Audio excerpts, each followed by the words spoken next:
रुसले चाहिँ तपाईको परमाणु हतियार चलाउने मिसाइलहरूको एउटा चाहिँ तपाईको ट्रेनिङ सुरु गर्यो हैन साइबेरियामा। कुनै पनि हदसम्म जानु उनीहरू तयार छन्, परमाणु युद्धको निम्ति पनि उनीहरू तयार छन्, सबै तयारी गरेर बसेका छन्। नेपालमा उनले गर्ने के हुन्छ भने दोस्रो खम्पा संस्करण चाहिँ तपाईको सुरु गर्ने हो। यहाँ अबको विशुद्धमा उनीहरू सुरक्षित हुँदैनन्, किन उनको घरैसम्म पुग्ने मिसाइल चीनसँग पनि छ, उत्तर कोरियासँग पनि छ, रुससँग नहुने कुरै भएन, इन्डियासँग पनि छ। ज्ञानेन्द्रको उमेर पनि एउटा क्लाइमेक्समा गयो, नेपालको भूराजनीति पनि त्यो क्लाइमेक्समा पुग्यो। अब यो अन्तिम चाहिँ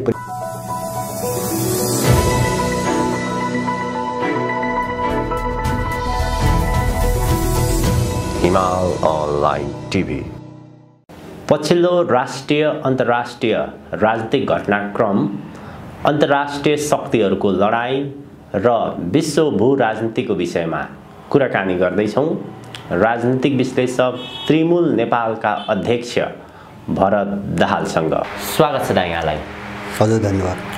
चिनिया कम्युनिस्ट पार्टीका विदेश विभाग प्रमुख भोलि आइतबार 4 दिने नेपाल भ्रमणमा आउँदैछन्। त्यसै गरी हिजो शुक्रबार प्रधान सेनापति प्रभुराम शर्मा र भारतका राजदूतबीच भेटवार्ता भएको छ। यी घटनाक्रमहरूलाई हेर्दाखेरि नेपालको राजनीति पछिल्लो समय कुन बाटोतर्फ अग्रसर छ? यो पछिल्लो अवस्था जस्तो विश्वको समग्र परिस्थिति, राजनीति, यो विश्वव्यापी रूपमा भइरहेको लडाईँ, ध्रुवीकरण सबैलाई हेर्ने हो भनेपछि नेपालको राजनीति पनि त्यही लयमा एउटा विस्फोटक बिन्दुतिर अथवा उत्कर्षको चरणतिर गइसकेको छ। विशेष गरिकन नेपालको भू राजनीतिलाई कसले कसका विरुद्ध प्रयोग गर्ने अथवा कसले कसलाई प्रयोग गर्न नदिने भन्ने जो खेल हो, त्यो खेल चाहिँ अत्यन्तै तीव्र भएको चाहिँ तपाईको देखिन्छ। जस्तो चाहिँ प्रधान सेनापति अमेरिकाबाट फर्किने बित्तिकै इन्डियन राजदूतले भेटेको समाचार आएको छ। अब एकातिर चाहिँ अब चुनाव को चाहिँ जो यो हल्ला सुरु भएको छ, संसदको चुनाव, अब त्यो हल्लाको बिचमा चिनिया विदेश मन्त्री पार्टीका विदेश विभाग प्रमुख नेपाल आउँदैछन् 4 दिनको बसाइलाई लिएर। अब यो सबै चिजले के देखाउँछ भन्छ भने जस्तो अहिले प्रधान सेनापतिलाई इन्डियन राजदूतले भेटेको पनि अमेरिका भ्रमणलाई लक्षित गरेर हो, त्यो हेरिकन हो। जस्तो सबैले चाहिँ आफ्नो पक्षमा, आफ्नो अनुकूलमा यहाँको सत्तालाई कसरी बनाउने भन्ने लागिराखेको छ। अब चिनियाहरूको भ्रमण पनि मलाई के लाग्छ भन्छ भने जसरी काङ्ग्रेसले खुला रूपमा आफूलाई चाहिँ यो वैश्विक लडाइँमा जो नेटोको पक्षमा खडा गर्यो युक्रेन सङ्कटलाई लिएर, युक्रेन सङ्कट मात्रै होइन तपाईको नेपालभित्रै पनि चीनका विरुद्धमा चाहिँ अब अमेरिकनहरूलाई ल्याएर चाहिँ भुटानी शरणार्थीहरूसँग बैठक बसाल्नेदेखि लिएर जति कामहरू गर्यो भर्खरै, यो सबैलाई मध्यनजर राखिकन कमसेकम आफ्नो विरुद्धमा भूमिका खेल्ने शक्तिहरू को चाहिँ तपाईको एउटा मोनोपोली जस्तो अथवा त्यस खालको संसदमा प्रतिनिधित्व नहोस् भन्ने सबैहरूको चाहना मैले देख्छु। चिनियाहरूको पनि त्यही हो, इन्डियनहरूको चाहिँ तपाईको भेटघाट पनि त्यही हो, अमेरिकनहरूको त हामीले नाङ्गे रूपमा देखिरहेका छौँ। सारमा भन्ने हो भने अहिले के हो भन्छ भने जस्तो नेपालको सत्ता शेरबहादुरको पालामा आएर जो साह्रै नाङ्गो भएर गयो, यसलाई अलिकति सन्तुलनमा कसरी राख्ने एउटा त्यो पाटो हो चिनियाहरूको भ्रमण। र दोस्रो अलिकति मलाई के लाग्छ भन्छ भने काङ्ग्रेससँग बिग्रेको सम्बन्धलाई अलिकति सामान्यकरण कसरी गर्ने भन्ने पनि त्यो पाटोमा पनि होला हैन। जस्तो योभन्दा अगाडि दलगत तहमै यिनीहरूको चाहिँ धेरै कटुता भयो हैन। जस्तो काङ्ग्रेसले अनावश्यक रूपमा त हुम्लामा सीमा अतिक्रमणको कुरो धेरै उछाल्यो, त्यो अमेरिकन इन्डियनको डिजाइनमा धेरै उछाल्यो, छानबिन भन्यो, गयो ल्यायो, तर त्यो रिपोर्ट नै सार्वजनिक गरेन। बरु चाहिँ त्यो समितिमा गएका, छानबिनमा गएका मान्छेहरूले के भने भन्छ भने हामीले लगेको जो चाहिँ त्यो नाप्ने जुन इक्विपमेन्ट हो त्यो नै हामीलाई राम्रोसँग प्रयोग गर्न चाहिँ आउँदो रहेछ, हामीसँग त्यस्तो खालको प्राविधिक रहन्छ, त्यसकारणले त्यो एक्युरेट के हो भन्ने कुरो अझै बुझ्न सकेन भनेर टालटुल पारी त्यसलाई चाहिँ दबाए। अब त्यो घटनापछि चिनिया एउटा चाहिँ राज्यकै अङ्गको रूपमा चिनिन्छ ग्लोबल टाइम्स, उसले चाहिँ काङ्ग्रेसलाई चाहिँ प्रो चाहिँ इन्डियन पार्टी भनेर लेख्यो हैन। सम्बन्धै यहाँसम्म बिग्रियो। एउटाले चाहिँ तपाईको एउटा विदेशीको चाहिँ पक्षमा चाहिँ योजनामा चाहिँ सीमाको हल्ला गर्ने, अतिक्रमण गरेको, अनि उनीहरूले चाहिँ प्रो इन्डियन भनेर किटानै गरेर चाहिँ तपाईको काङ्ग्रेसलाई लेखे। माने यो जुन खालको सम्बन्ध भयो त्यसले गर्दाखेरि काङ्ग्रेसलाई चाहिँ ठ्याक्कै चीनका विरुद्धमा प्रयोग गर्न उनीहरूलाई सजिलो भयो, अमेरिकन र इन्डियनहरूलाई सजिलो पनि भयो। यो सबै चिजलाई कसरी चाहिँ अलिकति प्रतिकूल बन्न नदिने भन्ने खेल सबैको छ। अब त्यो किन छ भन्छ भने नेपालको परिस्थिति कस्तो छ भन्छ भने कुन चाहिँ एउटा कमजोर चाहिँ कडी भेट्ने बित्तिकै कतिखेर यो विस्फोट हो भन्ने चाहिँ अनुमान गर्ने एकदमै गाह्रो छ। किन भित्र परिस्थिति सबै जलिसकेको छ हैन, सबै भत्ताभुङ्ग भइसकेको छ।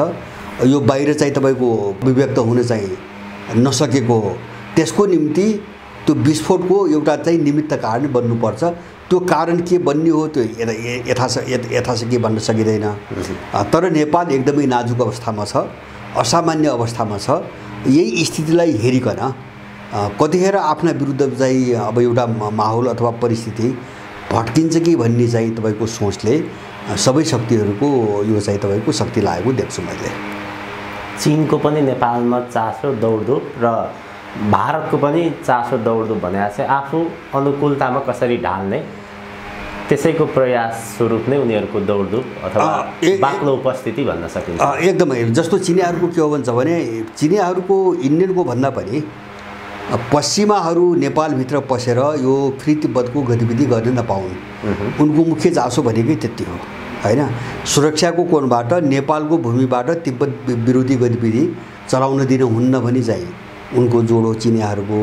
इन्डियनको चासो के हो भन्छ भने यो सयौँ वर्षदेखि नेपाललाई एकलौटी रूपमा लुच्दै चुस्दै अथवा चाहिँ तपाईँको के अरे चाहिँ दबाउँदै आएको देश अब हाम्रो चाहिँ पकड दिन प्रतिदिन खस्कदै गएको छ, कमजोर हुँदै गएको छ र यसलाई कसरी जोगाउने, कमसेकम पनि आफ्नो उपस्थितिलाई एउटा प्रभावकारी कसरी जोगाउने भन्ने चाहिँ इन्डियनहरूको जोड छ, चिन्ता छ। किन हामी कमजोर हुँदै गयौँ नेपालमा भन्ने छ उनीहरूलाई, त्यो यथार्थ पनि हो त्यो। र अब पश्चिमाहरूको तपाईँ हामीलाई सबै थाहा छ यहाँको सत्तालाई यहाँका दलहरूलाई किनेर नेपाली भूमिबाट चाहिँ स्वतन्त्र तिब्बतको गतिविधि कसरी अगाडि बढाउने र उनले जस्तै अस्ति भर्खरै G7 भन्ने समूहको एउटा बैठक बस्यो, नेटोको पनि बैठक बस्यो। उनीहरू दुवैले चाहिँ चीनलाई अबको मुख्य चाहिँ चुनौती, पश्चिमाहरूको मुख्य चुनौती, आगामी दशकको सबभन्दा ठुलो चुनौती भनेर उनले अस्ति भर्खरै निर्णय गरेका छन्, सहमति गरेका छन्। अब त्यो कोणबाट पनि चीनलाई कसरी खलबल्याउने भन्ने कुरा उनको प्राथमिकतामा पर्छ। उनको त्यो निर्णय हेर्दा पनि उनको प्राथमिकतामा चीन कसरी खलबल्याउने भन्ने छ। त्यसको निम्ति यहाँका दल र सत्तालाई किनेर उनले चाहिँ नेपालको भूराजनीतिलाई जस्तो युक्रेन जुन ढङ्गले चाहिँ प्रयोग गरे नि त्यही ढङ्गले प्रयोग गर्न खोजिरहेका छन्। अब यो एक खालको लडाइँ हो, विश्वको जो ध्रुवीकरण लडाइँ हो नि।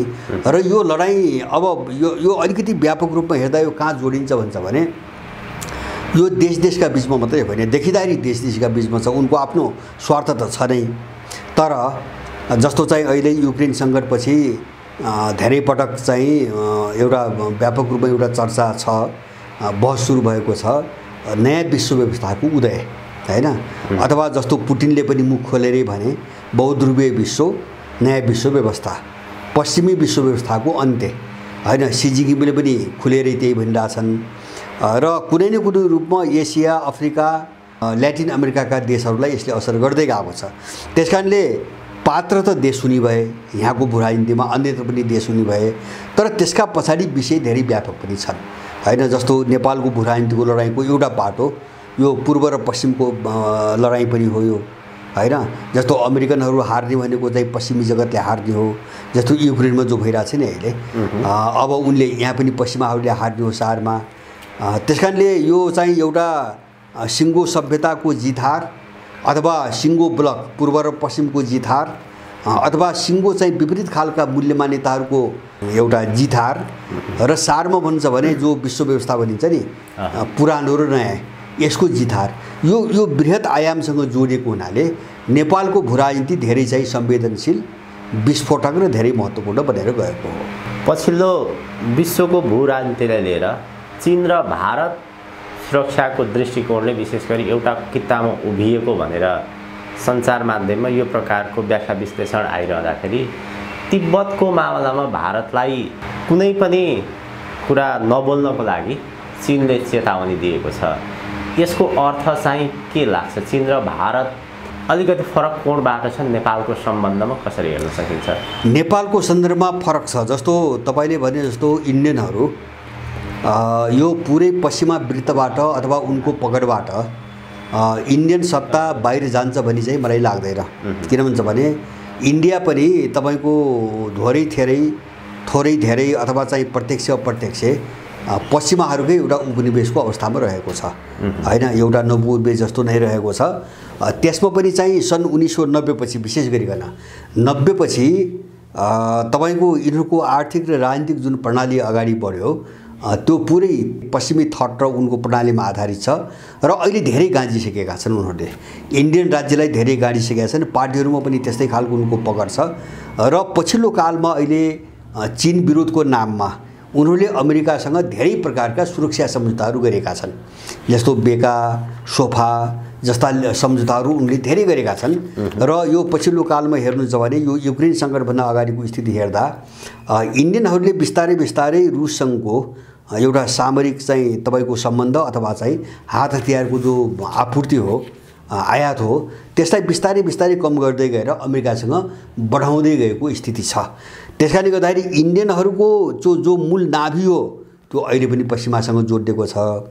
तर उनका अगाडि अर्को समस्या के आएको छ भन्छ भने विश्वको यो ध्रुवीकरण त तपाईको चीन र अमेरिका अथवा चाहिँ रुस र अमेरिकाको बीच मात्रै त रहेन अब हैन। यहाँ त विश्व व्यवस्थाका कुराहरू उठे मात्रै हैन, त्यो चाहिँ उदाइसक्यो भन्ने किसिमका दाबीहरू पनि आए।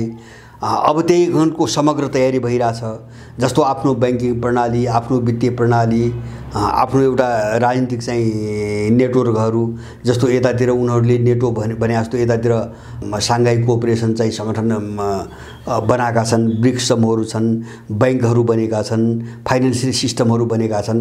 त्यसकारणले अब यो लडाईँ जो चाहिँ स्पष्ट रूपमा दुईटा ब्लक दुईटा व्यवस्थाको रूपमा चाहिँ विभाजित भयो अब हैन, बाहिरै देखिने गरी विभाजित भयो। अब यो विभाजनमा कहाँ उभिने भन्ने समस्यामा इन्डियन फस्या छ अहिले हैन। किन भन्छ भने इन्डियन पश्चिमी किताबमा उभिएर अब यहाँ टिक्न सक्ने सम्भावना छैन हैन। जस्तो संसारभरिका देशलाई अहिले जस्तो पश्चिमाहरू कमजोर हुनुको एउटा मेजर कारण के हो भन्छ भने जस्तो ल्याटिन अमेरिका विशेष गरेर तपाईको अफ्रिका र एसियालाई जसरी उनले चुसे, यहाँका स्रोत साधनलाई जसरी दोहन गरे नि, अब यहाँका मान्छेले धेरै बुझे हैन। आफ्नो रिसोर्सहरूलाई कसरी आफै प्रयोग गर्ने र आफू चाहिँ तपाईको अलिकति विकास गर्ने भन्ने चाहिँ बुझिसकेपछि त्यो रिसोर्सहरू लुट्ने सम्भावना जो गुन्जाइस कमजोर हुँदै गयो नि हैन, कमजोर हुँदै गयो। अनि त्यसलाई नेतृत्व गर्ने जो शक्तिहरू हुन् यिनी शक्तिहरू पश्चिमाहरूको आँखामा बिझाए हैन। जस्तो आफ्ना स्रोत साधनहरू अथवा वरिपरिका अथवा एसियाका स्रोत साधन अत्यधिक रूपमा प्रयोग गर्ने जस्तो चिनियाहरू भए हैन, जस्तो अरू देश छन् तपाईको इन्डिया भयो, अब त्यही रसिया भयो।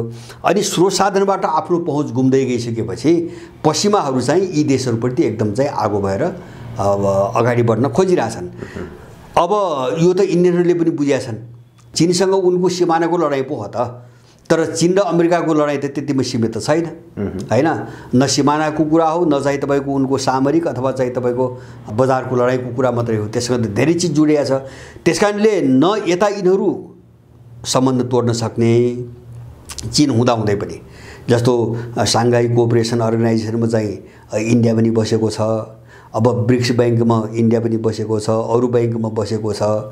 अब त्यस्ता मेकानिजम धेरै छन्, त्यहाँ पनि बसिरहेको छ। र अहिले भर्खरै चाहिँ तपाईको बिस्तारै बिस्तारै इन्डियनहरूमा, म सत्तापक्ष भन्दिनँ, इन्डियनहरूमा एउटा चाहिँ धारणा के बन्न थाल्यो भन्छ भने पश्चिमाहरूले हामीप्रति देखाउने सदाशयता वा निकटता जे छ नि त्यो उनको स्वार्थमा केन्द्रित छ, हाम्रो निम्ति होइन भन्ने यो चाहिँ भावना एकदम बढ्दै गएको छ हैन। जस्तो अहिले हामीले आफ्ना स्रोत साधनहरू आफ्नै ढङ्गले उपयोग गर्ने र आफ्नै ढङ्गले अगाडि बढ्ने जब कोसिस गर्न थाल्यौँ त्यसपछि हाम्रो विरुद्धमा पश्चिमाहरू खडा हुन थाले भनेर चाहिँ यो आवाज धेरै बलियो हुँदै गएको छ। र एउटा पूर्वीय चाहिँ तपाईको सभ्यताको पक्षमा अथवा पश्चिमी ब्लकको विरुद्धमा अब हामी मिलेर जानुपर्छ भन्ने खालको एउटा सोच धेरै बलियो हुँदै गएको छ।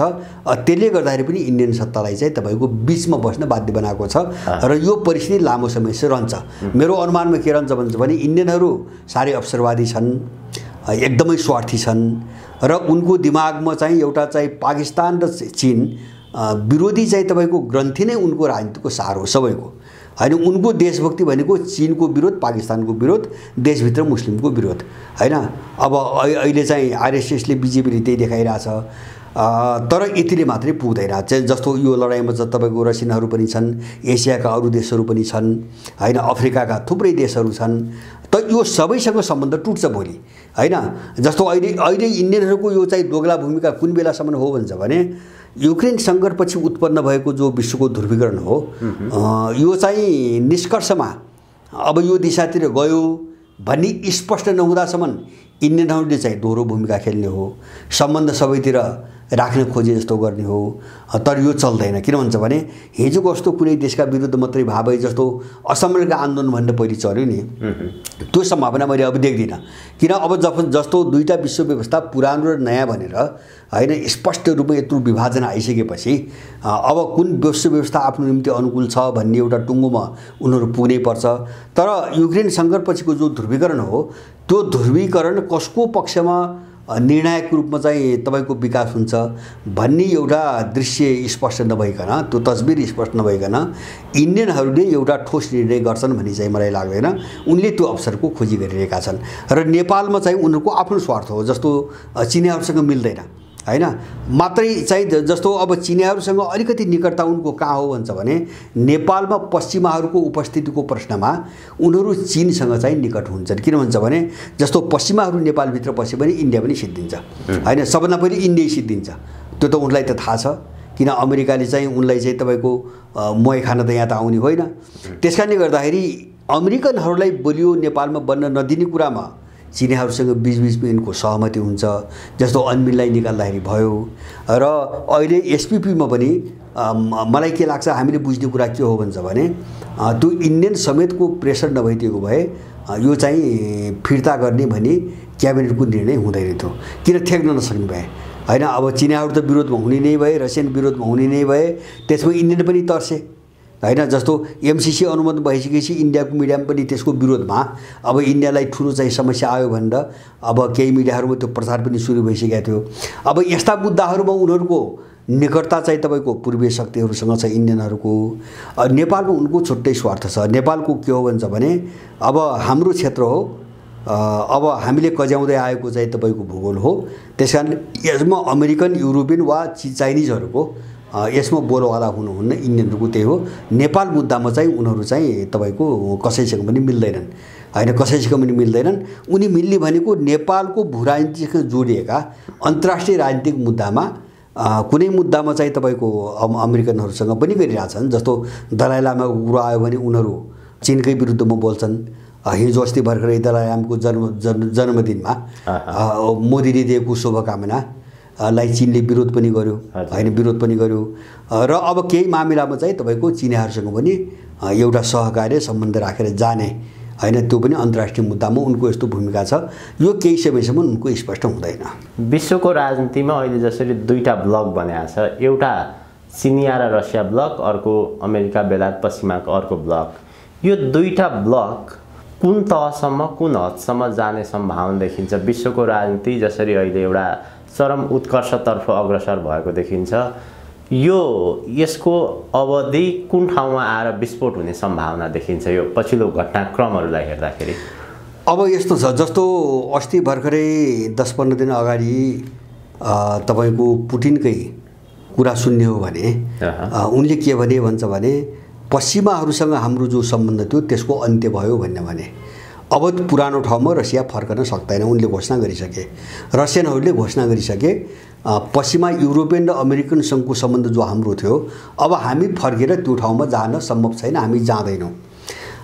यसको मतलब के हो भन्छ भने उनले जो युरेसिया नामाकरण गरेका छन् रसियनहरूले, उनले बनाउने क्षेत्र त्यो हो। र मलाई लाग्छ केही समयपछि जस्तो यसले एउटा चाहिँ अब विश्राम लियो भने युक्रेन जसरी बल्झिरहेछ यसले कुनै दिन कुनै बेला 1-2 वर्षपछि विश्राम लिएला। विश्राम लियो भने चाहिँ तपाईँको रुस युरोपबाट अलग्गिन्छ होइन। जस्तो पश्चिमाहरूसँग पुरानो ठाउँमा जान नसक्ने भनिसकेपछि युरोपबाट अलग्गिनुको विकल्प छैन होइन। त्यसो भयो भने अन्तर्राष्ट्रिय राजनीतिबाट, अन्तर्राष्ट्रिय भू राजनीतिबाट युरोपको महत्त्व पनि समाप्त हुन्छ होइन। जस्तो युरोप साह्रै कमजोर छ स्रोत साधनहरूमा र तपाईँको वातावरणमा चाहिँ युरोप साह्रै कमजोर छ, साह्रै गरिब छ। युरोप एक्लै टेक्न सक्ने सम्म, जस्तो अहिलेसम्म पनि युरोपको अर्थतन्त्र टेकाएको त रुसी ग्यासले हो, त्यो त आज सबै देख्यो। जस्तो 60% चाहिँ तपाईँको ग्यास त रुसबाटै जान्छ भनेपछि ती सबै स्रोतहरू बन्द हुनादिन युरोपलाई टेक्न अत्यन्तै गाह्रो छ। त्यस कारणले युरोपको महत्त्व गुम्छ। युरोपको महत्त्व त्यसरी गुम्यो, ध्रुवीकरण भयो भने युरोप पनि EU पनि विभाजित हुन्छ। किन भन्छ भने जस्तो रसियासँग सम्पर्क नराखिकन अथवा उसँग सम्बन्ध नजोडिकन त्यहाँ चाहिँ चल्नै सक्ने धेरै देशहरू छन्, चाहेर पनि चल्नै नसक्ने देशहरू छन्। अब उनीहरू चाहिँ पश्चिममा चाहिँ तपाईँको अहिले जस्तो अहिले EU भनेर अथवा नेटो भनेर उनीहरू पछिसम्म जान सक्ने सम्भावना छैन। जस्तो हङ्गेरीकै कुरा बारम्बार अडान राखिरहेको छ, हङ्गेरीले राखिरहेको छ। अब युमा चाहिँ सामेल हुन निवेदन दिएको सर्बिया त अहिले पश्चिमाहरूको विरुद्धमै खडा भएको छ। जस्तो जर्जियाको त्यही हालत हो, चेक गणतन्त्रको त्यही हालत हो, अरू पनि थुप्रै देशहरू छन्।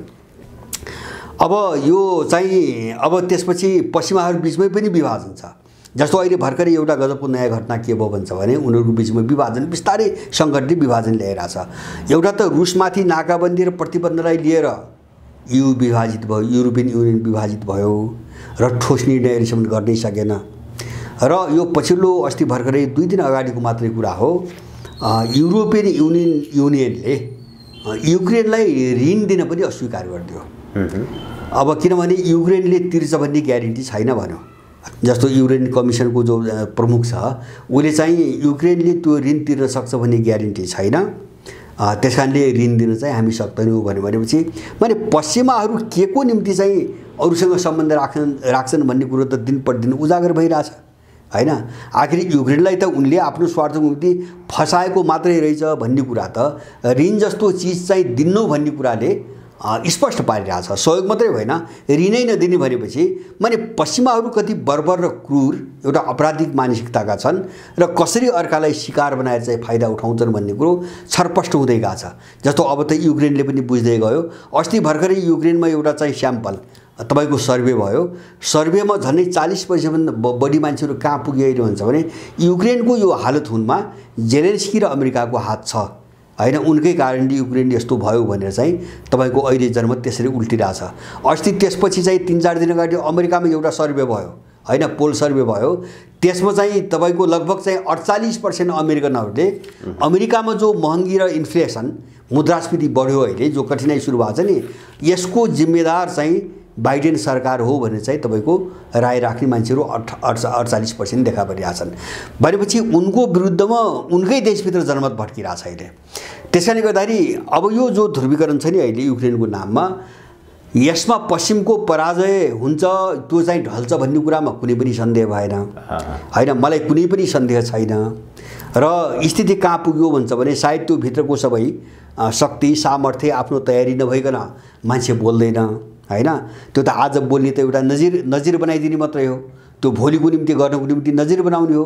जस्तो रुसी चाहिँ संसदका प्रमुख बोले नि अलास्का हामी दाबी गर्न सक्छौँ भने हैन। अमेरिकाको जो अलास्का रुसले 1867 मा अमेरिकासँग बेचेको थियो, 70 लाख चाहिँ तपाईँको $20,000 जो बेचेको थियो त्यो हामी दाबी गर्न सक्छौँ भनेर रसियाको संसदको प्रमुख त्यहाँसम्म गइसक्यो भने मैले त्यसलाई कसरी बुझ्छु भन्छ भने होला कसैले मजाक उठाउलान्। जस्तो अहिलेको परिस्थिति हेर्दाखेरि मजाकै जस्तो पनि देखिन्छ, तर त्यो किन भनियो त भन्छ भने अमेरिका अब सिद्धिनेवाला छ हैन।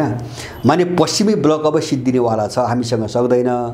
माने भोलि ऊ चाहिँ अब केही गर्नै नसक्ने अवस्थामा पुग्यो भने त रुसले अलास्का फेरि लिदिन पनि सक्छ, त्यो त ठुलो कुरो त भएन। त्यसैले उनीहरूले अब चाहिँ यो चाहिँ ध्रुवीकरणको जो परिणाम यस्तो हुन्छ भने जो अनुमान गरिरहेछन् नि त्यसमा आधारित रहेर भोलि आफूले गर्न सक्ने हैन चाल्न सक्ने कदमलाई लिएर उनीहरू बोलिरहेका छन्। भने अलास्का पनि चाहिँ तपाईँको अलास्का त चाहिँ रुस र अलास्का कति तपाईँको 50-60 किलोमिटर होला बढीमा दूरी बिचमा बेरिङ सागर छ। अलास्का र रुसको पूर्वी भागको बिचमा बेरिङ सागर छ। अब नत्र भने चाहिँ अमेरिकाभन्दा धेरै नजिक हो अलास्कासँग रुस हैन। अमेरिकाको बिचमा त क्यानाडा छ, अलास्का त छुट्टिएको छ उत्तरतिर। माने स्थिति त्यहाँसम्म पुगिसक्यो अहिले। त्यसकारणले गर्दा यसको परिणाम दुईटा हो, मैले देख्ने दुईटा मात्रै हो। एउटा चिज के हो भन्छ भने अब यो चाहिँ ध्रुवीकरणमा ठेक्न नसकेर अमेरिकन र युरोपियनहरूको बिचमा विभाजन भयो, युरोपियन युनियनभित्र पनि तपाईँको विभाजन भयो र यिनी अलग अलग आफ्नै ढङ्गले केही गर्नै नसक्ने अवस्थामा पुगे भनेपछि मौन भएर अब मिल्नुपर्छ, शान्ति कायम गर्नुपर्छ भनेर एउटा मौन सरेन्डर गर्नु बाहेक यिनको विकल्प छैन हैन। अब जोगिएर जाने, बाँकी बचेको बचाएर जाने भन्ने सोचमा गयो भने उनले गर्ने आत्मसमर्पणै हो, अर्को कुनै बाटै छैन। मैले भने त्योभन्दा अर्को बाटोबाट उनी जान सक्छन् भने मलाई लाग्दैन। तर अमेरिकनहरूको जोड के छ भन्छ भने अब जस्तो चीनसँग वा रुससँग कसैलाई भिडाएर विश्वयुद्धको वातावरण तयार पार्ने उ त्यहाँ लागिरहेछ। दुईटा मध्ये एउटा बाटो के चाहिँ आत्मसमर्पण गरे हो, आत्मसमर्पण हो। के भनेपछि युद्ध भड्कियो भने हैन, युद्ध भड्कियो भने पनि मलाई लाग्छ यिनीहरू एकजुट भएर युद्धमा जाने सम्भावना पनि मैले देख्दैन। हुन त अहिले नेटो पनि शक्ति बनाछ, तर त्यो सिङ्गो नेटो युद्धमा चाहिँ रुससँग चीनसँग जान्छ भने चाहिँ मलाई लाग्दैन, किन त्यो कुरा स्पष्ट रूपमा उनीहरूले बोलिसकेका छन्। जस्तो क्रोएसिया धेरै पहिले बोलिसक्यो हैन। अब यो चाहिँ तपाईको सैनिकीकरणकारी युद्धका कुरा गर्ने हो भने हामी नेटोको एउटा कार्यकारी बोर्ड हुन्छ नि, हामी त्यहाँबाट निस्कन्छौँ, हामी त्यहाँ बस्दैनौँ भनेर क्रोएसिया चाहिँ 3 महिना अगाडि नै बोलिसकेका छ। यस्तो हालत धेरै देशहरूको छ। अब त्यसपछि त्यही भएर उनले कहाँ लागेका छन् अमेरिकनहरू भन्छ भने अरू देशलाई चाहिँ फसाएर सकेसम्म त्यतैतिर क्षेत्रीय युद्ध होस्। जस्तो ताइवान र चाहिँ तपाईँको चीनको बिचमा लडाइँ दिन सक्यो भने त्यहाँ जापान फस्ने हो, दक्षिण कोरिया फस्ने हो, उत्तर कोरिया फस्ने हो हैन। उसले युक्रेनमा चाहिँ जेलेन्स्कीलाई प्रयोग गर्ने कारण त्यो हो। उसको अनुमान के थियो भन्छ भने फसे युरोप फस्छ हैन, फसे युरोप फस्छ त्यसले मलाई फाइदा हुन्छ भन्ने भयो। किन रुससँग युरोपियनको लडाइँ भयो, युको लडाइँ भयो भने युका वालाहरू त शरण माग्न जाने त अमेरिकनसँग हो हैन। उ त भाले बन्ने भयो भोलि र बिजनेस पनि हुने भयो। सबै कोणबाट उसले युक्रेनीहरूलाई अगाडि बढाएको हो। अब त्यो ढङ्गले अमेरिका दोस्रो अप्सन त्यो हो। र मैले देखेको एउटा के हो भन्छ भने जस्तो अहिले यो मैले अघि नै भने नि विश्व व्यवस्था, दुईटा सभ्यता, पूर्व र पश्चिमका दुईटा सभ्यता, दुईटा विश्व व्यवस्था, अब यो लडाइँ चाहिँ फाइनल एउटा चाहिँ कोर्समा अन्तिम रूपमा जाने नै हो भने, अब छिटै छोटै समयमा जाने नै हो भने, यदि हामी विशुद्धको कल्पना गऱ्यौँ भने हैन, कल्पना त गर्न सकियो, किन यसको निम्ति चाहिँ कुनै हदसम्म जान रुसीहरू तयार छन्। लामो समयको उनको चाहिँ प्रतिक्रिया हेर्दाखेरि कुनै पनि हदसम्म जान उनीहरू तयार छन्। परमाणु युद्धको निम्ति पनि उनीहरू तयार छन्, सबै तयारी गरेर बसेका छन्। र आएको समाचार अनुसार अस्ति 3 दिन अगाडिदेखि रुसले चाहिँ तपाईँको परमाणु हतियार चलाउने मिसाइलहरूको एउटा चाहिँ तपाईँको ट्रेनिङ सुरु गर्यो हैन। साइबेरियामा के अरे चाहिँ उनीहरूले तालिम सुरु गरे। साइबेरिया भन्छु यतातिर के अरे उनको त्यो पूर्वी भागतिर। भनेपछि अब कथम कदाचित चाहिँ जस्तो त्यही युक्रेनले रुसको भित्री भागसम्म हान्ने हतियार पश्चिमाबाट पायो भने रुसले नेटो सदस्यहरूमाथि आक्रमण गर्छ। र त्यस्तो भयो भने प्रयोग हुने परमाणु हतियार हो, अर्को कुनै विकल्प छैन। रुसले त 2 दिन अगाडि पश्चिमा राष्ट्रलाई चेतावनी नै दिएको छ, यदि कोहीसँग लडेर जित्छु भन्ने उसलाई चाहिँ लाग्छ भने युद्धको लागि हामी तयार छौँ भन्ने खालको गरेर देखाऊ भन्ने पुटिनले हैन। बेलायतलाई किटेरै भनेका छन् हैन, रुससँग लडेर जित्ने भन्ने चाहिँ सोच छ भने त्यो गरेर देखाऊ, अगाडि आऊ, देखाएर चाहिँ तपाईँको ऊ साबित गर भन्ने चुनौती दिएका छन्। त्यो उनको ठुलो तयारी छ, जस्तो रसियनहरूको चिनाहरूको ठुलो तयारी छ, पार लाग्दैन। त्यस कारणले सम्भावना दुईटा हुने भए, या आत्मसमर्पण या विश्वयुद्ध। अब विश्वयुद्ध भयो भने त्यो परमाणु युद्ध नै हो, त्यो पारम्परिक युद्ध हुँदैन अब हैन। विश्वयुद्ध भयो भने त्यो परमाणु युद्ध हुने हो। अब परमाणु युद्ध पछिको अब चर्चा गरेर पनि केही अर्थ छैन। अब केही मान्छे बस्लान्, सबै चिज तपाईँको सिद्धिएर जान्छ माने। तर त्यो हदसम्म पनि जाने परिस्थिति बन्यो, मैले त्यो देख्छु, त्यो परिस्थिति बन्यो। त्यसैले गर्दाखेरि अब युक्रेनको नाममा जे समस्या पैदा भयो नि, अब यो कुनै पनि प्रकारको वार्ता सौदाबाजी कुराकानीबाट अब मिल्ने सम्भावना छैन। मिल्ने सम्भावना चाहिँ धेरै फैलिसक्यो। बरु सुरुमै रुसले भर्खरै आक्रमण गरेको बेला जस्तो चाहिँ उनले सुरुमा के भनेको थिए भन्छ भने मिन्स्क सम्झौता लागू गर भनेको थिए। उनले धेरै ठुलो कुरो पनि गरे हैनन्। त्यही युक्रेनले गरेको मिन्स्क सम्झौता लागू गर भन्दा अमेरिकाले लागू हुन दिएन। जर्मनी, फ्रान्स र रुस मध्यस्थकर्ता भएर त्यहाँका विद्रोही र युक्रेनी सरकारलाई गराएको सम्झौता हो। त्यो सम्झौतालाई चाहिँ अमेरिकाले लागू हुन दिएन हैन। त अब त्यहाँ फर्किन पनि सम्भव छैन। किन भन्छ भने अब दुईटा डोनेस्क र लुहान्स्क चाहिँ दुईटा अलग देश बनिसके, मान्यता दिइसके। अब सिरियाले पनि दिइसक्यो, अरू देशले पनि सुरु गरे। अब कब्जा गर्दै चाहिँ तपाईँको वहाँ चाहिँ खेर्सनसम्म पुगिसक्यो। अब त्यही ओडेसा भन्ने एउटा क्षेत्र मात्रै बाँकी छ। त्यस कारणले रुसले चाहिँ दक्षिणतिरको जो युक्रेनी भूभाग छ नि, त्यसलाई नलिकन आफूलाई अब सुरक्षित चाहिँ ठान्दैन। त्यस कारणले अब त्यो दिने शर्तमा युक्रेनीहरू आयो भने त्यो वार्ता हुन सक्ला, नत्र मैले वार्ताको गुन्जाइस देख्दैन। यो चाहिँ फैलिन्छ र यसले चाहिँ ठुलो दायराको रूप लिन्छ, यो विश्वव्यापी रूपमा बढ्छ अगाडि। जस्तै नेपालको सन्दर्भमा कुराकानी गर्ने हो भने विशेष गरी 3वटा अथवा अझ 4वटा रुससहितको अन्तर्राष्ट्रिय शक्तिहरू अहिले नेपालमा केन्द्रित भएको देखिन्छ। अमेरिकाको इतिहास पछिल्लो घटनाक्रमलाई हेर्दा पनि अमेरिकाले रुससँग अथवा चीनसँग प्रत्यक्ष युद्ध लड्ने सम्भावना चाहिँ देखिँदैन, तर नेपाली भूमिलाई प्रयोग गरेर ऊ चीनका विरुद्ध, तिब्बतका विरुद्ध जसरी अगाडि आउने प्रयत्न गरिरहेको छ, ऊ कति सफल हुन्छ अथवा नेपाली भूमिमा चाहिँ उनीहरू जुन ढङ्गले आइरहेका छन् त्यो कुन हदसम्म जाने सम्भावना देखिन्छ अहिलेको परिस्थितिमा? अब मैले जस्तो अमेरिकनहरू प्रत्यक्ष रूपमा त कहीँ पनि जाँदैनन् हैन, जो शक्ति राष्ट्र हुन्छ नि उनका अगाडि अमेरिकनहरू जाँदैनन् हैन। किन भन्छ भने जस्तो अब हिजो 2टा विशुद्धमा पनि उनी सुरक्षित भएर फाइदा उठाए, तर अबको विशुद्धमा उनीहरू सुरक्षित हुँदैनन्, किन उनको घरैसम्म पुग्ने मिसाइल चीनसँग पनि छ, उत्तर कोरियासँग पनि छ, रुससँग नहुने कुरै भएन, इन्डियासँग पनि छ। भनेपछि अमेरिकनहरू अहिले अब सुरक्षित छैनन् हैन। त्यसकारणले उनको जोड के छ भन्छ भने अर्काको देशलाई, अरू मान्छेलाई प्रयोग गरेर कुनै देश चाहिँ भाड्ने उनको रणनीति। जस्तो युक्रेनमा गरे उनीहरूले, युक्रेनमा त जेलेन्स्की प्रयोग गरे हैन, अमेरिकन त अगाडि आएका छैनन् अहिलेसम्म। अब जस्तो ताइवानमा चाहिँ तपाईँको त्यहाँको शासकलाई प्रयोग गर्न खोजिरहेछ उनीहरू, उत्तर कोरिया विरुद्ध उनीहरू दक्षिण कोरियालाई प्रयोग गर्न खोजिरहेछ। त्यसकारण नेपालमा उनले गर्ने के हुन्छ भने दोस्रो खम्पा संस्करण चाहिँ तपाईँको सुरु गर्ने हो यहाँ हैन। जस्तो तिब्बती शरणार्थीहरू छन् यहाँ हैन, अब 20-25 हजारको सङ्ख्यामा तिब्बती शरणार्थीहरू छन्, उनलाई चाहिँ के अरे चाहिँ सेनामा भर्ती गरेर तिब्बतभित्र बसाएर स्वतन्त्रताको लडाइँ लडाउने हो अमेरिकाले गर्ने, त्यति हो। र त्यसको निम्ति सबै विदेशी प्रयोग गर्छन्। जस्तो मैले धेरैपटक भनेको छु, उनीहरू नेपाललाई शरणार्थी स्थल बनाउँदैछन्, विदेशी नागरिकको भूमि बनाउँदैछन्। जस्तो नागरिकता ऐनबाट पनि त्यही कोणबाट आएको छ।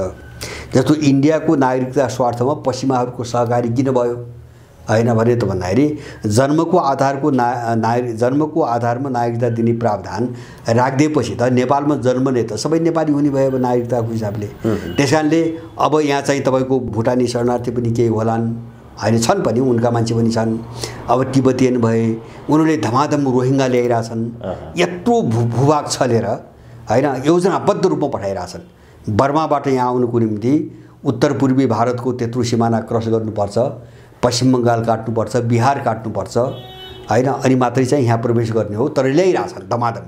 तर यसरी जो नागरिकताबाट चाहिँ तपाईँको नेपालीकरण गरिने इन्डियनहरू हैन, रोहिङ्गाहरू, तिब्बतियनहरू हैन, यो सबैलाई एउटा फौजको रूपमा ढाल्ने, जस्तो इन्डियाले गरेका छ नि, इन्डियामा भागेर गएका दलाई लामाका शरणार्थीहरूको त एउटा उसले छुट्टै फोर्स बनाएको छ, जो पराएर गलवान घाटीमा चिनियाहरूले पक्रे हैन, पक्रेपछि इन्डियनहरू ठुलो समस्यामा परे। त्यस्तै गरेर यिनी सबैलाई एउटा चाहिँ फौजको रूप दिने र यिनीहरूबाट स्वतन्त्र तिब्बतको लडाइँ अगाडि बढाउने अमेरिकाको रणनीति त्यो हो। उनीहरू फ्रन्टमा आउँदैनन्, बरु त्यसलाई कभर दिनको निम्ति, त्यसलाई सुरक्षित गर्नको निम्ति उनले खेलेको खेल के हो भन्छ भने एमसीसी हैन। जस्तो एमसीसीमा प्रावधान छन् नि हैन, उनको आफ्नो रोजगारी, उनको आफ्नो चाहिँ तपाईँको उत्पादन जसमा नेपाली हस्तक्षेप गर्न नपाउने हैन, उनले त्यहाँ आफ्नो इलाकामा के गर्छन् त्यहाँभित्र गएर सोधखोज गर्न उनको नेपाल सरकारले पनि उनको लिखित अनुमति लिनुपर्ने लगायतका प्रावधान छन् नि। यो सबै गोपनीयताको निम्ति उनले राखेको प्रावधान हो। यहाँ नेपालभित्र पसेर गोप्य रूपमा जे गर्न खोजिरहेछन् नि, त्यसको सुरक्षाको निम्ति राखेका प्रावधान हुन् तिनी।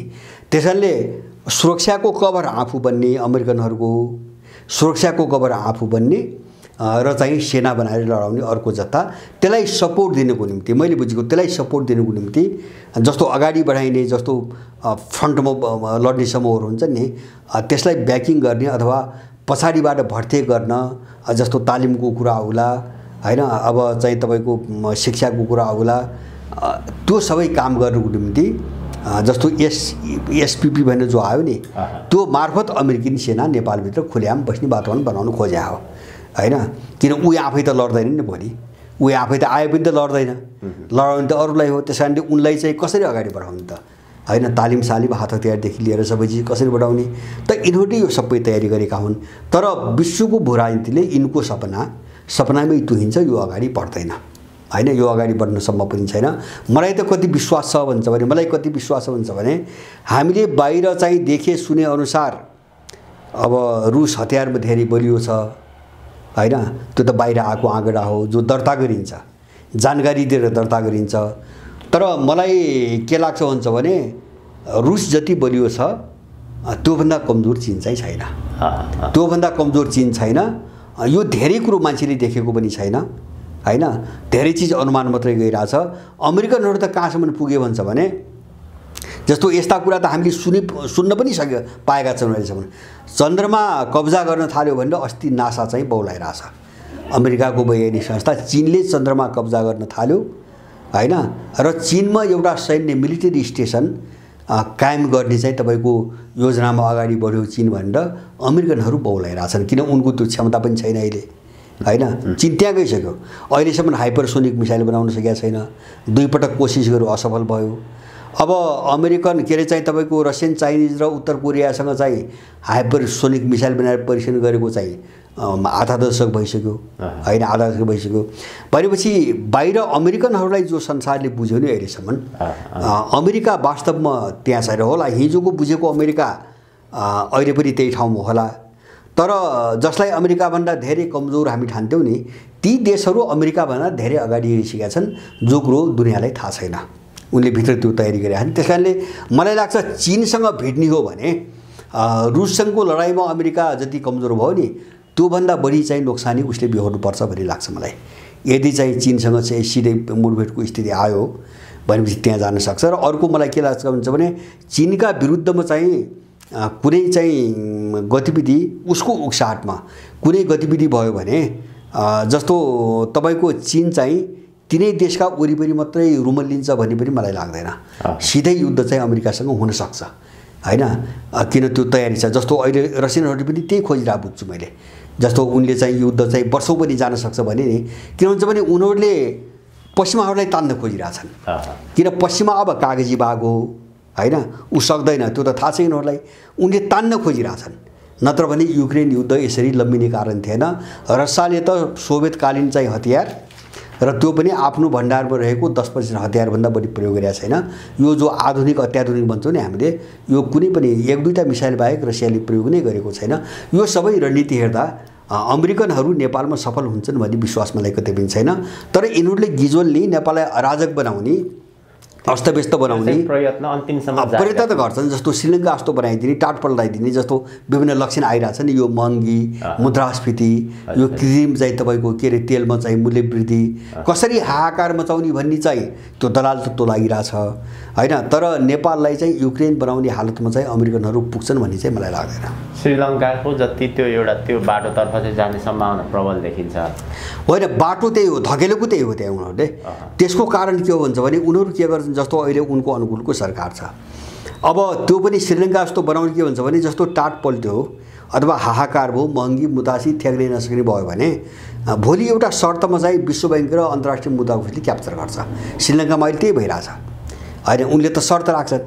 अब देश चलाउने त उनले हो, उनको शर्तमा श्रीलङ्का चल्नु पर्यो हैन। अहिले श्रीलङ्कामा उनीसँग कुरो अझै नमिलेको कारण के भन्छ भने उनले सशर्त ऋणको कुरा गरिरहेछन्, सशर्त अनुदानको कुरा गरिरहेछन्, ताकि श्रीलङ्कालाई यसरी समातियोस् कि अर्को पक्ष, उनको जो विरोधी पक्ष हुन्छ नि, त्यसले चाहिँ श्रीलङ्काभित्र लगानी गर्न सक्ने अथवा त्यो सम्भावनाको गुन्जाइसै बन्द होस्। उनीहरू त्यो ताकमा छन्, त्यसरी कब्जा गर्छन् उनीहरू। नेपालमा पनि उनले गर्ने त्यही हो हैन। एउटा चाहिँ मिलिटरी शक्ति देखेर चाहिँ तपाईको अराजक बनाउने, हिंसा हत्या सुरु गर्ने, जस्तो भने पनि खम्पा टाइपका चाहिँ अर्को खम्पा बनाएर तपाईको यहाँ चाहिँ हिंसा रक्तपात गराउने। अब देश जर्जर हुन्छ, बर्बाद हुन्छ, त्यसपछि उनका बहुराष्ट्रिय कम्पनी पठाउने र पुरै चाहिँ तपाईको आफ्नो कब्जामा लिने, किन्ने, खाली किन्ने, त्यो रणनीतिमा उनीहरू छन्। उनीहरू युद्धमा फ्रन्टमा चाहिँ आउँदैनन्। हजुर हजुर, हामी कार्यक्रमको लगभग अन्त्यतर्फ छौँ दाइ। नेपालको राष्ट्रिय राजनीतिमा राज संस्थाको सधैँ नै चर्चा हुन्छ। यसपटक सधैँको भन्दा अलि बढी नै चर्चा भएको देखिन्छ। किन पनि चर्चा छ भने राजा ज्ञानेन्द्र शाह लामो समय हो थाइल्यान्ड भ्रमणमा रहनुभएको। पछिल्लो समय चर्चा केसम्म आयो भने राज संस्था फर्काउनको निमित्त तीनवटै शक्तिहरू चीन, भारत र अमेरिका एउटा ठाउँमा उभिए भन्ने जो प्रसङ्गहरू बाहिर आइरहेका छन्। नेपालको राजनीति, राष्ट्रिय राजनीति, विश्व भू राजनीतिलाई हेर्दाखेरि अमेरिका र चीन एउटै ठाउँमा उभिएर राज संस्था फर्किन कतिको सम्भव छ? यो पछिल्लो प्रकारको चाहिने चर्चा परिचर्चाको विषय चाहिँ खास के हो? होइन, मैले नेपालको भू राजनीतिमा अमेरिका र चीन कुनै एउटा कमन मुद्दामा आउँछन् भनेर हामीले त्यस्तो गलत सोच बनाउनै हुँदैन, यो सम्भवै छैन होइन। जस्तो उनीहरूलाई पनि त जसले सहमति गर्छ त्यो सहमति गर्ने पक्षले आफ्नो चाहिँ आफूलाई फाइदा नभइकन सहमति त गर्दैन होइन। अब जस्तो एकछिन मान्नुहोस् न, जस्तो अमेरिकनहरूको मुख्य इन्ट्रेस्ट भनेको स्वतन्त्र तिब्बत होइन, नेपालको भू राजनीतिमा उनको इन्ट्रेस्ट भनेको स्वतन्त्र तिब्बत। अब त्यो नगर्ने भन्ने सहमतिमा चीनसँग कुरा हो भने होइन, अमेरिकाले त्यो सहमति गर्नु नै किन पर्यो? हिजो फाल्न चाहिँ सहयोगी भएको। अब स्वतन्त्र तिब्बतको गतिविधि अगाडि बढाउन नपाउने शर्तमा सहमति उसले किन गर्छ होइन, एउटा कुरा। दोस्रो कुरा, अब त्यो गतिविधि अगाडि बढाउने अथवा चाहिँ दलाई लामाको चाहिँ गतिविधिलाई अलिकति चाहिँ खुकुलो र खुला गर्ने भन्ने चाहिँ तपाईँको सहमतिमा आउने हो भने त्यो सहमति चीनले किन गर्छ भनेपछि यो दुईटा शक्ति मिल्ने कुनै पोलिटिकल एजेन्डा नेपालमा छैन। त्यस कारण यो गलत हो। सम्भावना के हो भन्छ भने दुईटाको सम्भावना हो, इन्डिया र चीनको सम्भावना हो। त्यो धेरै पहिले चर्चामा आएको पनि हो र चाहिँ मलाई पनि के लाग्छ भन्छ भने एक खालको दुविधामा इन्डियनहरू छन् अहिले र त्यहाँ बहस पनि लामो समयदेखि चलेको छ।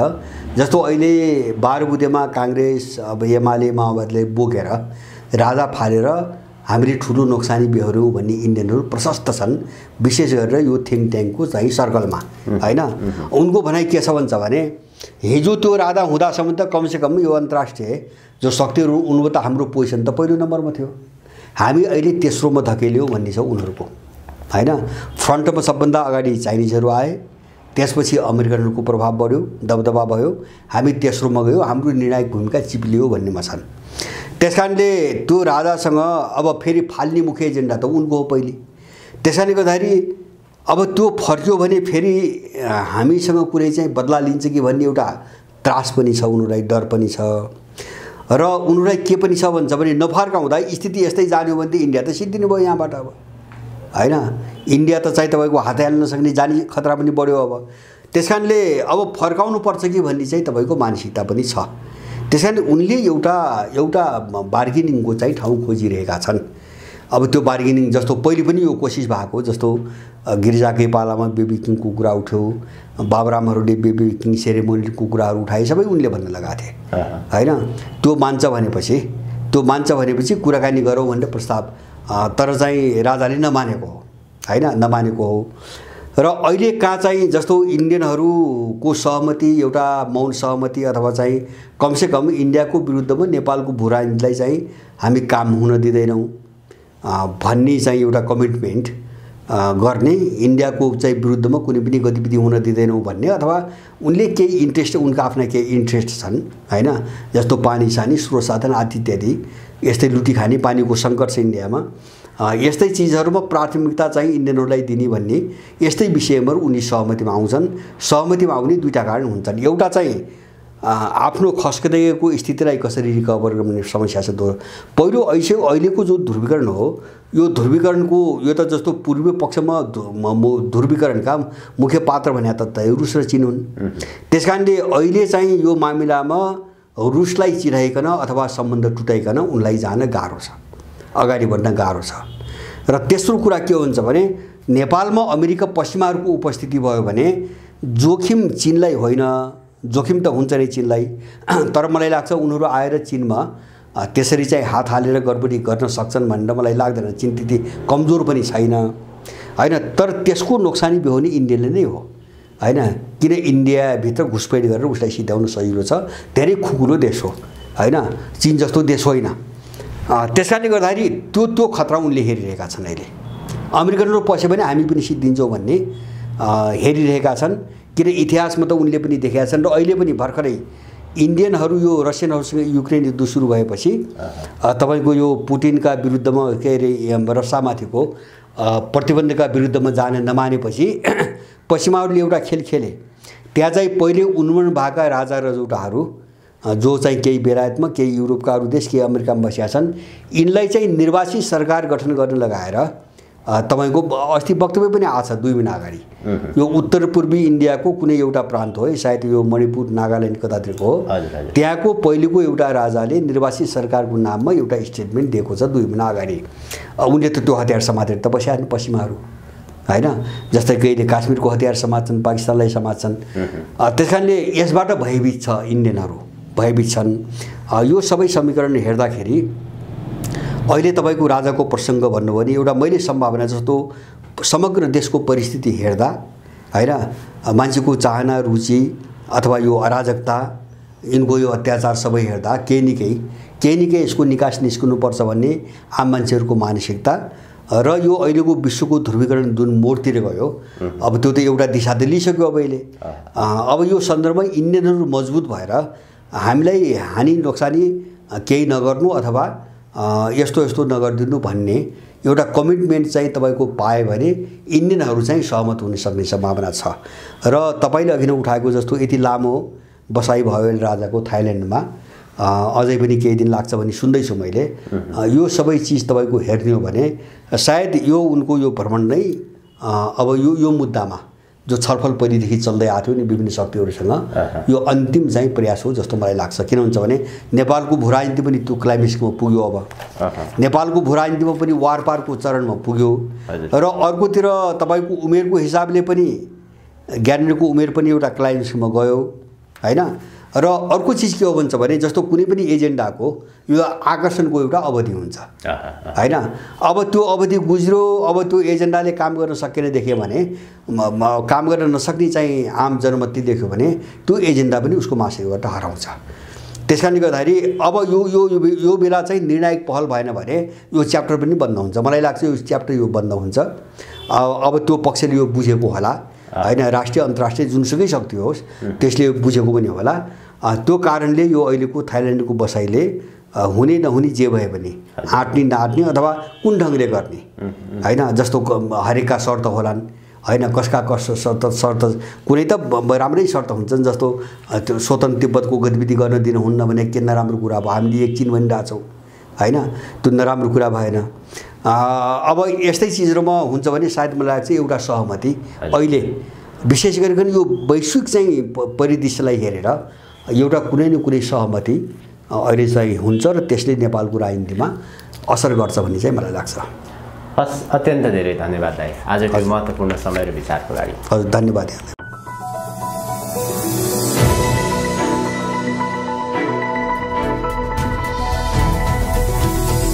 हिमाल अनलाइन टिभी।